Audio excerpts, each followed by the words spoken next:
അങ്ങനെ ഇന്ന് നമ്മൾ ട്രിപ്പ് പോകുന്നത് റാണി സ്കൂൾ കുട്ടികളും കൂടി നമ്മളിന്ന് ട്രിപ്പ് പോകുന്നത്. ഒരു ബസ്സിൽ നമ്മൾ 6 ബസ്സുണ്ട്. അങ്ങനെ നമ്മൾ സ്കൂൾ നമ്മളങ്ങനെ വണ്ടി അവിടെ പാർക്ക് ചെയ്ത് ബാക്കിയുള്ള ബസ്സിൽ വരുന്നുണ്ട്. അപ്പം നമുക്ക് കാണാം അങ്ങനെ എല്ലാ ബസ്സുകളും അങ്ങനെ എല്ലാ കുട്ടികളും പോകുന്നത്. അങ്ങനെ എന്തൊക്കെ ഓരോ വണ്ടിക്ക് ഓരോ നമ്പറാണ്. അങ്ങനെ 6 നമ്പർ. നമ്മൾ മൈബോസ് 4 നമ്പറാണ്. അങ്ങനെ ബിഷാറിൻ്റെ ബസ്സുകളുണ്ട്, നമ്മളെ ഫിദാസിൻ്റെ ബസ്സുകളുണ്ട്, പിന്നെ നമ്മളെ മൈബോസുണ്ട്. അങ്ങനെ മിക്സ്ഡായിട്ട് അങ്ങനെ 6 ബസ്സുകൾ നമ്മൾ സ്കൂളിൽ നേരെ പോകുന്നത്. നേരെ നമ്മൾ പോകുന്നത് നേരെ നമ്മളെ പെറ്റ് സ്റ്റേഷനിലേക്ക് നമ്മൾ പോകുന്നത്.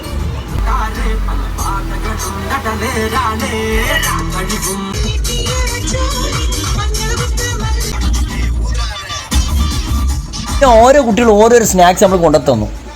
അങ്ങനെ നമ്മൾ എല്ലാ ബസ്സുകളും അങ്ങനെ അവിടെ ഗ്രൗണ്ടിലെത്തി. അങ്ങനെ ഇപ്പോൾ നമ്മൾ പെറ്റ് സ്റ്റേഷനിലാണ് ഉള്ളത്.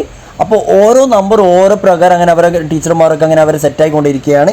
അപ്പോൾ നല്ല ചൂട് കാരണം നല്ല ഫ്രൂട്ടിയും നല്ലൊരു കേക്കും അങ്ങനെ അവരങ്ങനെ എല്ലാവർക്കും വിതരണം ചെയ്തു. നമുക്ക് നമ്മളെ പെറ്റ് സ്റ്റേഷൻ കണ്ടാലോ. അങ്ങനെ അവിടുന്ന് എല്ലാവരും ചെയ്യുന്നുണ്ട്. അങ്ങനെ നമ്മളെന്താക്കി ചെറുതായിട്ട് നമ്മളും അങ്ങനെ ഷോ ആക്കി. അവരൊന്നും രസം തന്നെ. മീനുകളൊന്നും കടിക്കുന്നൊന്നുമില്ല, പക്ഷേ എല്ലാ മീനും സോഫ്റ്റാണ്. അങ്ങനെ തീറ്റ വെച്ചിട്ട് അങ്ങനെ വെച്ച് നോക്കി എത്ര പെട്ടെന്നാണ് തീറ്റ എടുക്കുന്നത്. അപ്പോൾ അത് കണ്ടിട്ട് അപ്പോൾ ടീച്ചർ പറഞ്ഞപ്പോൾ ഞാനും ചെയ്യട്ടെ, ഇനി എൻ്റെ കൂടെ അങ്ങ് വീഡിയോ എടുത്താളാന്ന് പറഞ്ഞു. അങ്ങനെ ടീച്ചർ വീഡിയോ കൂടെ അങ്ങനെ നമ്മളെടുത്ത്.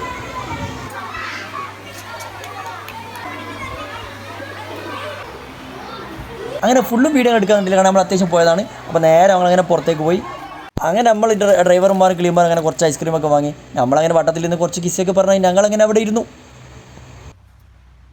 പിന്നെ അവിടെ നമ്മൾ നേരെ പോയത് ചൂത്താട് ബീച്ചിലേക്കാണ്. അങ്ങനെ കുട്ടികൾക്ക് ചൂത്താട് ബീച്ചിലെ ഈ റെസ്റ്റോറൻറ്റിലാണ് കുട്ടികൾക്ക് ബിരിയാണിയും കാര്യങ്ങളൊക്കെ. നമുക്ക് അവരൊപ്പരാണ് നല്ല അടിപൊളി ബിരിയാണി നമ്മൾ അവിടെ കഴിച്ചത്.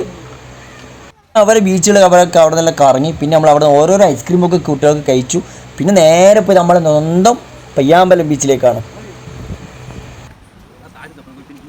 പിന്നെ നമ്മൾ ഇവിടുന്ന് പിന്നെ നേരെ പോകും നമ്മൾ സ്കൂളിലേക്കാണ്. പിന്നെ അതിന് ട്രിപ്പുകളൊന്നുമില്ല, യാത്രയൊക്കെ കഴിഞ്ഞു. അപ്പോൾ നേരെ നമ്മൾ സ്കൂളിലേക്ക് എത്തിയിട്ടുണ്ട്.